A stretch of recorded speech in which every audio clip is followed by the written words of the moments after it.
Okay, we're live. Say hi, everybody. What's up? Hi, everybody. Rev Session 1, Made for More Conference, Destined Conference. I'm going to put this in the back so you can see everything. Be sure to share it. Click like, because they click like. They're like clickers. Put that on the name tag, right? I'm a like clicker. All right. Here we go.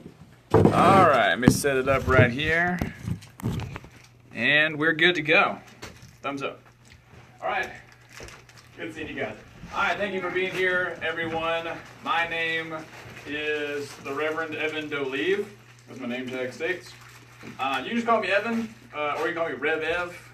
Most people just call me Rev Ev because Reverend Evan's really hard to say. A lot of people go, oh, Reverend. It's like a car turning on terribly.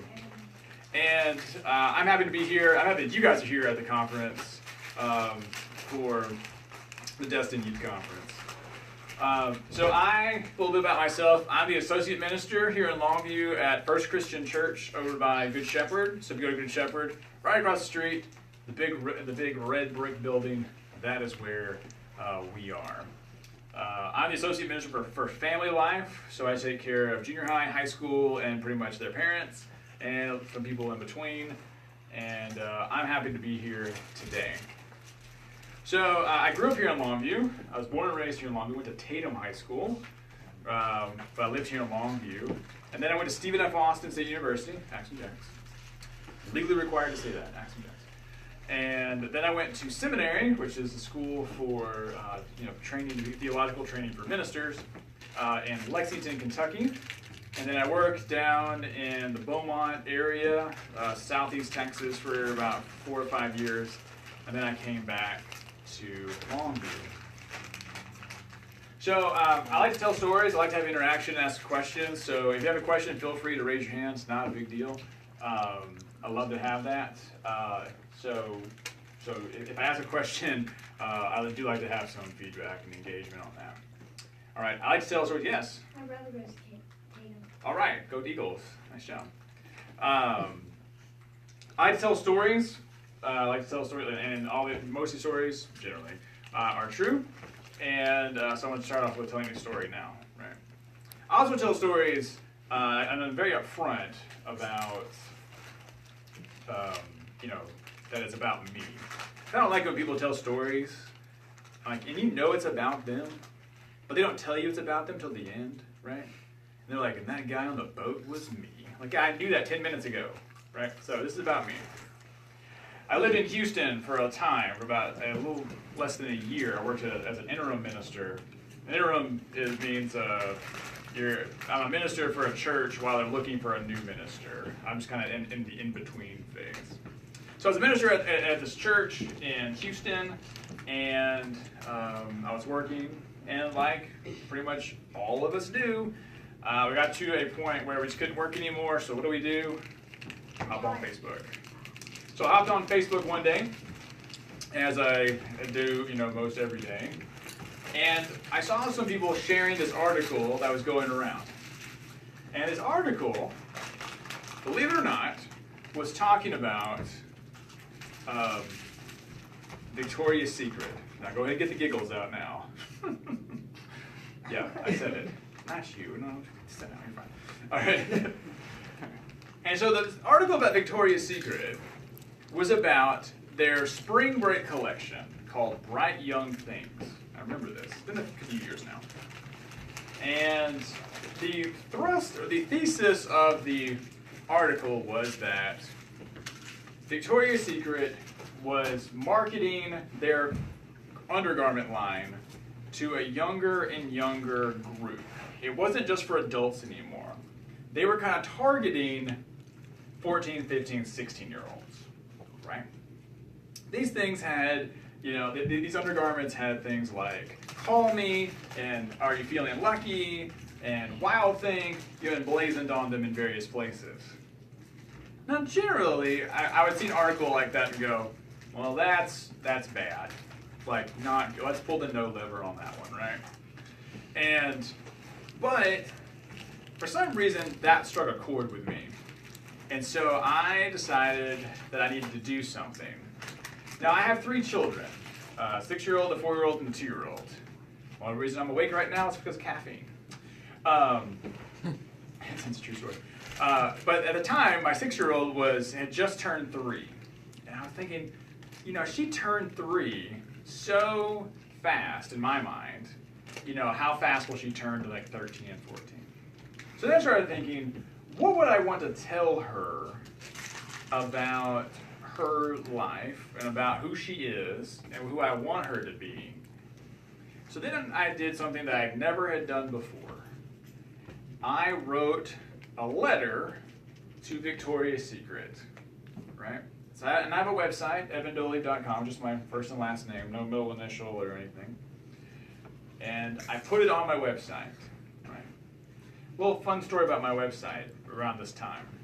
The day before I put that letter up on my website, I had 0 hits the entire day, which means there's 7 billion people in the world. No one decided that day evandoli.com was a place they should go, right? So in this letter that I posted on my website, I said, I think Victoria's Secret is targeting too young of a demographic. I don't want girls to be subjected to this kind of marketing.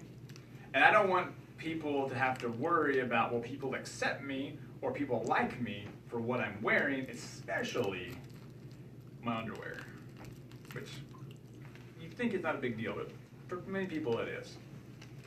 I put it up on my website, I clicked publish, and what happened next blew my mind. I posted it at 5 p.m. in the evening. Posted it on Facebook and Twitter also. It goes automatically there. I have it set up automatically. And I posted it there, and then I started seeing that I have this little counter on my website, right? It tells me how many people are viewing. Well, that counter started ticking faster. What's going on? Oh, okay, we're good. Right, we're good. So the counter started ticking faster and faster. And I went and I looked on my webmaster tools, and I started looking, and I was like, what is going on? So between 5 p.m. and by the time I went to bed at 11, 6,000 people had read my post. Now remember, the day before, nobody anywhere in the world who had internet access had been on my website. Okay, I was like, wow, that's pretty cool. 6,000 people. Feeling pretty cool about myself. All right, straighten the bow tie. So then, I get up the next morning, check my stats. We're up to about 40 or 50,000 people, and we haven't even made 24 hours. Within 24 hours, we're at 75,000 people had read my letter, my article, right, my letter. It had been shared dozens of times on Facebook and on Twitter. I was getting tweets and messages from all over the country. Friends of mine who saw other friends of theirs share my letter, and I wasn't even connected with them. You were seeing this. So then it went 75,000 the first day. The next day we had 750,000 views. The next day, 1.2 million views in one day. All in all, in about a week or a week and a half, I had close to 4 million hits to my website alone. For some reason, I struck a chord with something that I said, who we are and what we wear are 2 different things. It's inherently different by who we are and by what we wear. And I understand it's difficult, guys. Trust me, I've been in places like this before. I've been in high school. I know the pressures that it is, right? But there's a way to go around it, right? So I'm getting phone calls. I'm getting emails. My inbox fills up. I had hundreds and hundreds of emails. My Twitter account is just going crazy with mentions and messages. Facebook is blowing up too. I was on headline news. I was on CNN. I got interviewed by dozens of newspapers all around the situation of saying that marketing does not reflect real life. Right? We all know that, right? We all, inherently we understand that. Deep down in our brain, we understand that.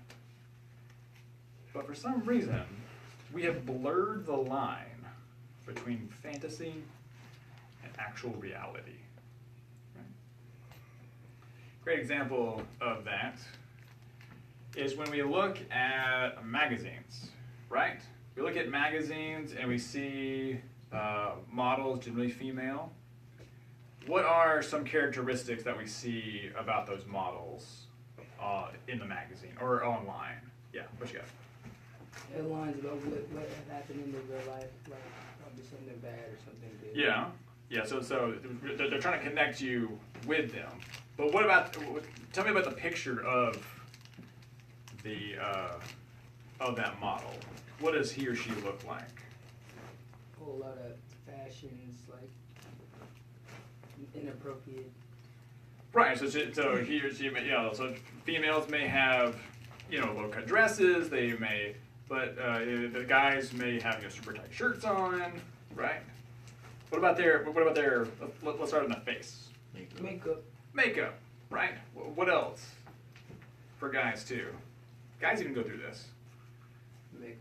Makeup too, but also what you got? Beards? Listen, beards are important. Beards are great. Yeah, but also they're gonna have airbrushing, right? If you have pimples or something going across your forehead, do you think you ever see that in a magazine? Mm-hmm. No, not gonna see that. Flawless skin, right? When I was in high school, acne all over my face. Just that's actually how it sounded. I'm just kidding. So I had acne all over my face, right? I tried everything in the world, every product, every cream, every cleansing thing, I tried everything. Did it help? No. Nope. Because that's just who I was. My body, for some reason, thought that's what I needed to do, right? So you think about female models, like on covers and stuff. They're generally super tall and super skinny, right? Flawless skin, airbrushed, and generally they have some sort of alteration happening digitally, right? We call that photoshopping, right? Right. There's a great video online you can look called that shows a model has a picture taken, and they show everything that the publisher does to change her. They even move her face up to make her neck look longer. Right? They airbrush out all the imperfections off of her face. She had freckles on her arms, gone. Everything is gone because they tried to homogenize or make plain, this image. And you see this image, especially females, see this image, and what do you instantly do? Buy their product. I want you to buy the product, but you're instantly comparing yourself to that image. Guys are the same way. You ever see like Men's Health or any kind of men's catalog? Or heck, go to Abercrombie, right? That picture, like right in the right? You go to Abercrombie, right? They give you guys, especially in men's health magazines, are muscle-bound, 6'4" guys with giant beards drinking protein shakes, right? So you instantly see that picture and you instantly compare yourself to that. You may not consciously do it, but it's happening in your brain. You're happening to you instantly kind of go, not like that. Yeah, what you got? Or like when they post like challenges and stuff like that, you're like, oh, I can do that. Yeah, I can do that. Right. So what is happening here? What's happening is that we're being taught that there's a certain way and there's a certain place that we're supposed to look like. A certain way that men are supposed to look like and a certain way that females are supposed to look like. It happens all the time in marketing, right? Right? And it's because it's centered around the idea that you are not good enough. Essentially, right? You essentially, in a marketer's mind, are nothing more than a ball of clay that is able to be shaped and molded. Right? There's always something for you to change. Always something. fix your nose. You can, get a facelift like this. Lip injections. They even have calf implants. You don't like the size of your calves? Get calf implants. What has happened to our world? I have no idea. Right? So how do we in general here, how do we handle this? How do you go about your day when you're constantly seeing advertisements for things that have, perfect models for things? How do we go about our day in our life when we're told that we're not good enough? See, marketing and advertising is all about fantasy. It's about the ideal. It's about perfection. But we live in a world that's not that. But for some reason, we have blurred those two things together, that we think that what we see is actually attainable. Right? And so you try and you try and try, and then what happens? Fail. What? It fails. You fail, right? And then what happens? And then what do? Try it again. You try it again, right? You keep trying. You reinvent yourself. You retrying yourself. You try to keep doing things to make sure that you set yourself up to a standard that you will never attain. It's a rat race, right? It's like being in a hamster wheel thinking you're going somewhere. You're just spinning your wheels, bub. That's all you're doing. You're not going anywhere. So how do we take that, this kind of big picture here, and what do we do as followers of Christ? How do we then move that direction? How do we connect the two things together? Anybody? What do you think? Please say the question again. So how do we, as followers of Christ, let's back train up. Recap. We know that marketing and advertisements are fake, they're unattainable, and they're standards of perfection. Right? Mm-hmm. Victoria's Secret, sets a standard for sexuality and beauty that is unattainable by most people in this world. Right? Abercrombie is the exact same way. They set a standard of what a person who goes to Abercrombie should look like, or at least feel like, when you wear those clothes. Right? That's how it works. So they're giving you this image here. So how do we then use our faith as Christ followers to combat that? What resources or tools do we have for that? Phones. Okay, how would you use that? Take a picture of yourself or post something about it, like probably Yeah. a tweet or something like that about Yeah. what you just saw. Right. We have that. What if we looked at what the Bible has to tell us? Let me get this up here.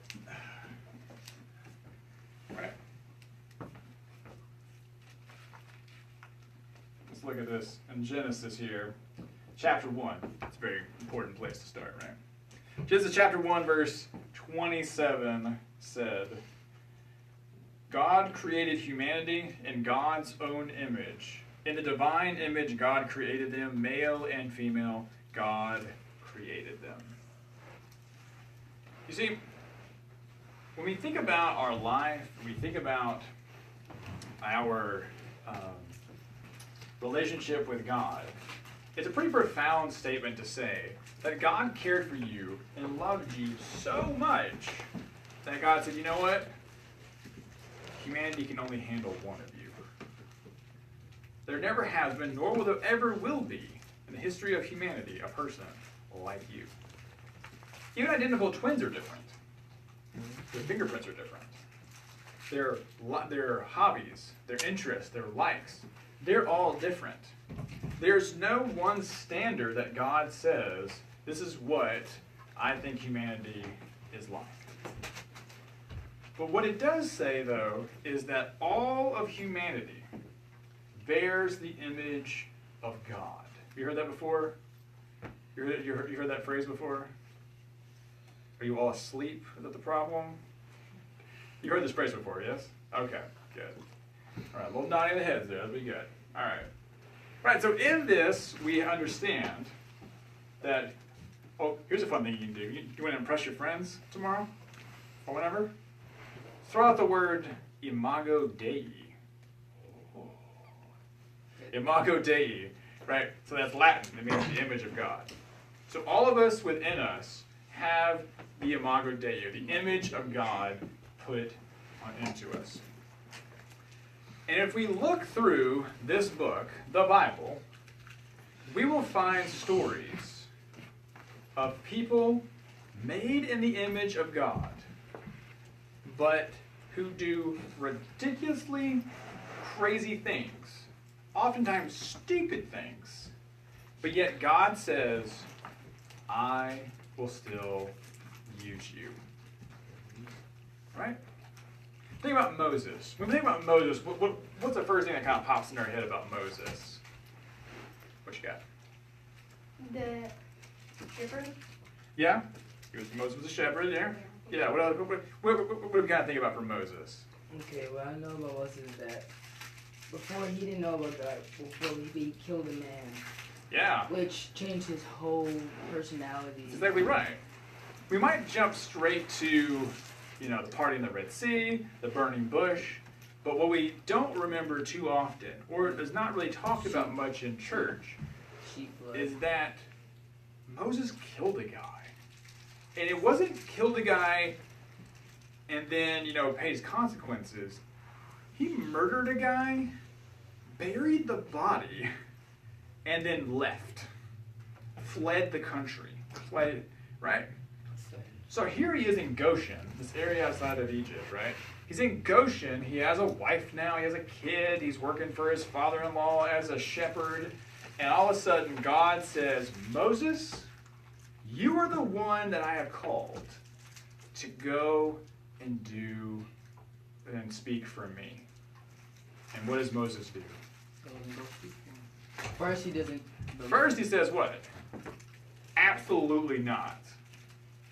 And then he begins to list reasons why he is not good enough to do what God has called him to do. His self-esteem is so low that he doesn't know that he is able to actually do what God has called him to do.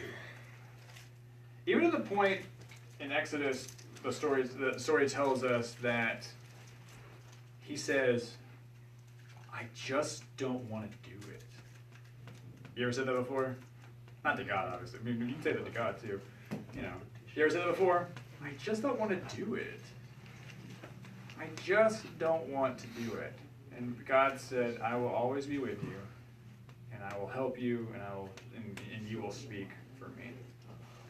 See, if we look throughout the Bible, we're going to find times where God used imperfect people to continue to do God's work in this world.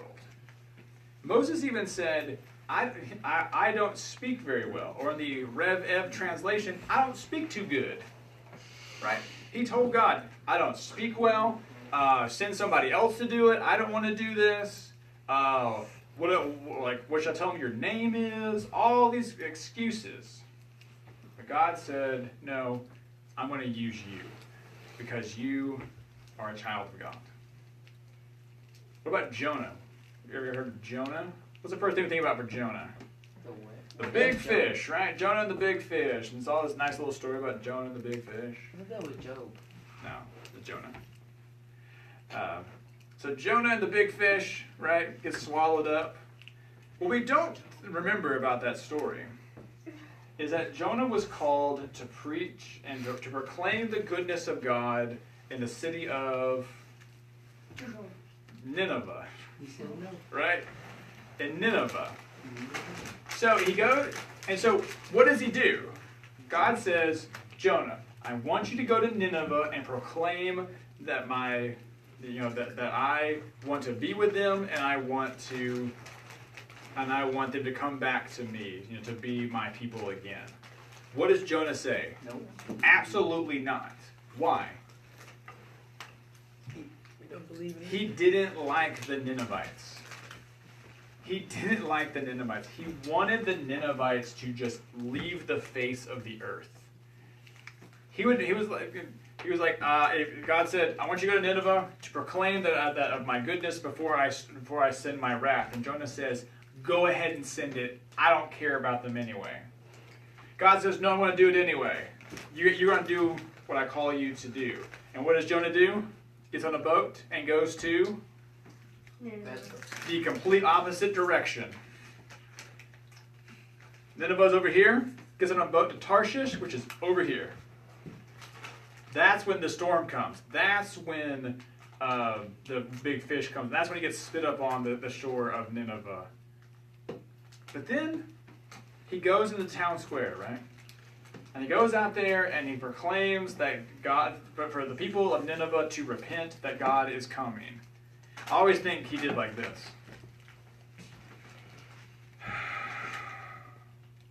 Repent, Nineveh, for God is coming. At least he said it, right? But what happened? They didn't hear it. They actually did it. And he's so mad. Because Jonah was like, I don't want them to be saved. I don't like them. But God says, no, but they're my children.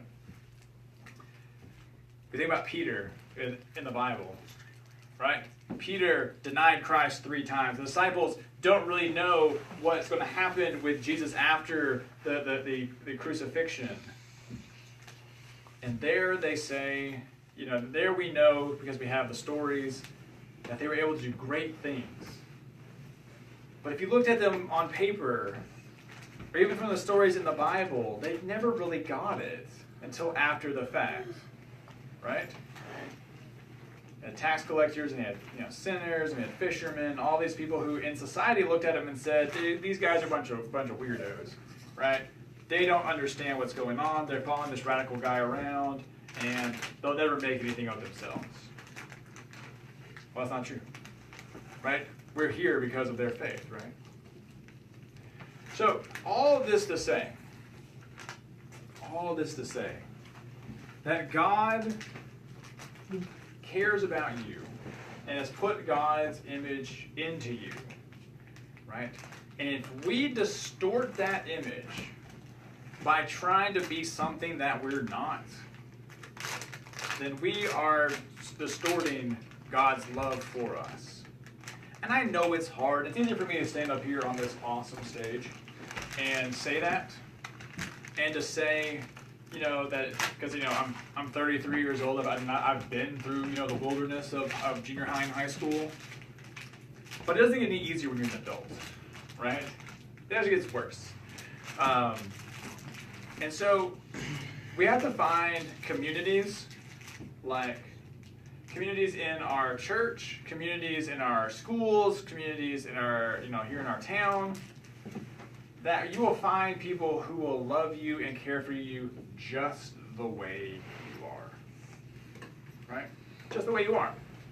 Because who you are, who God created you to be, that's who God created you to be. And no one else in the history of the world, or the history, past, present, and future, will ever be like you.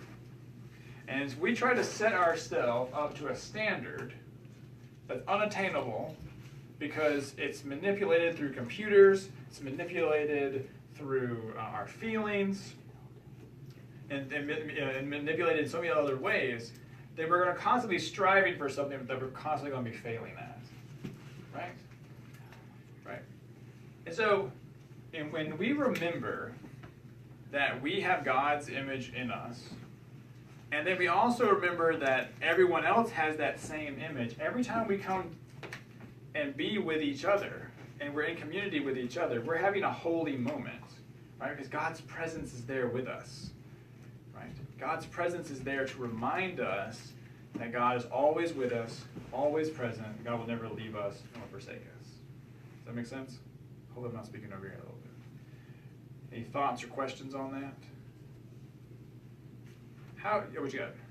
You can do a test on people's faith in Moses when they did the past that shed the blood of a lamb. Mm-hmm. Yeah, the Passover. Mm-hmm.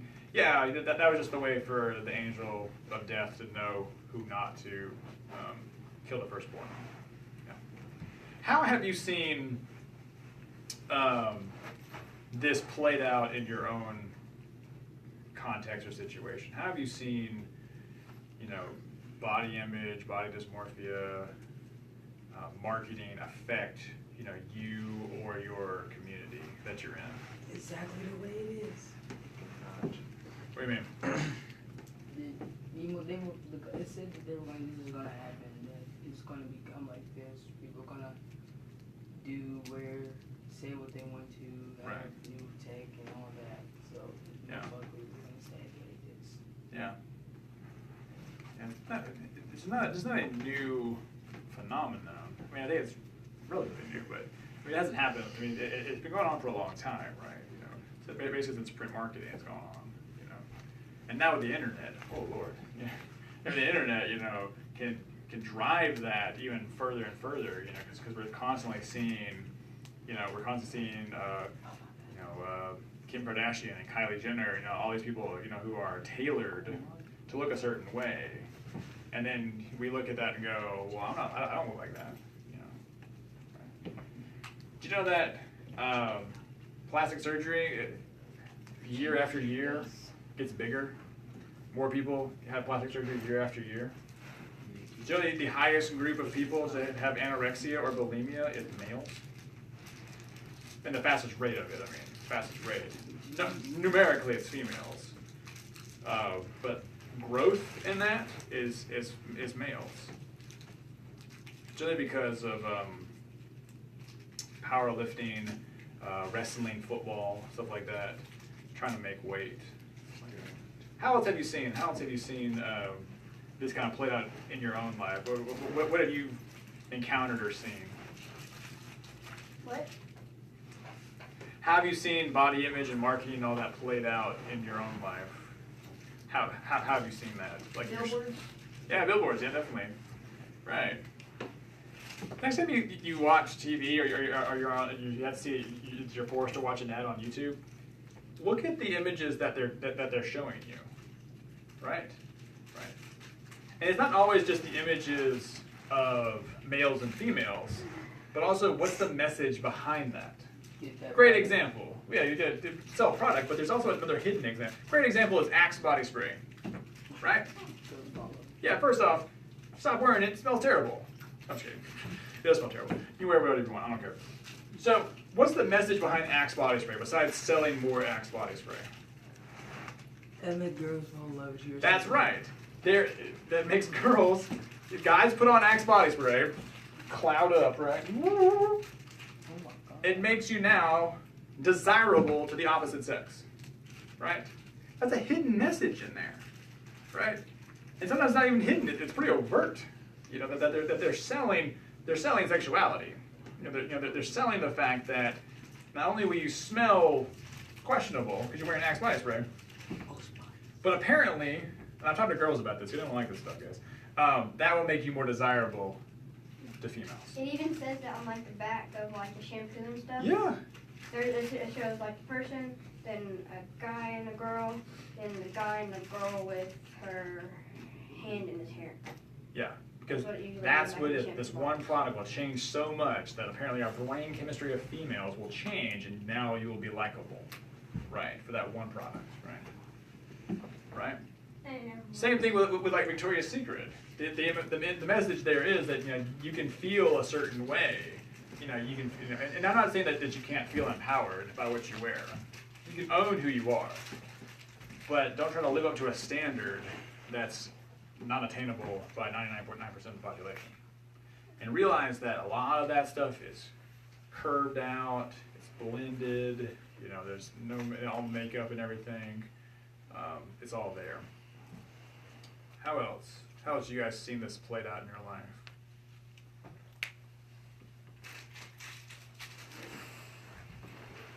No, nowhere else? Thanks for being here. Glad you're here. Right. So I think I'll leave you with this, that if we read through the biblical text, the biblical record, we find places where God is able to use people that on paper we have no business being in the position that they are in. What you got? How many people are using your website today? Oh, I haven't looked in a while. I don't know. You check it out though. You know.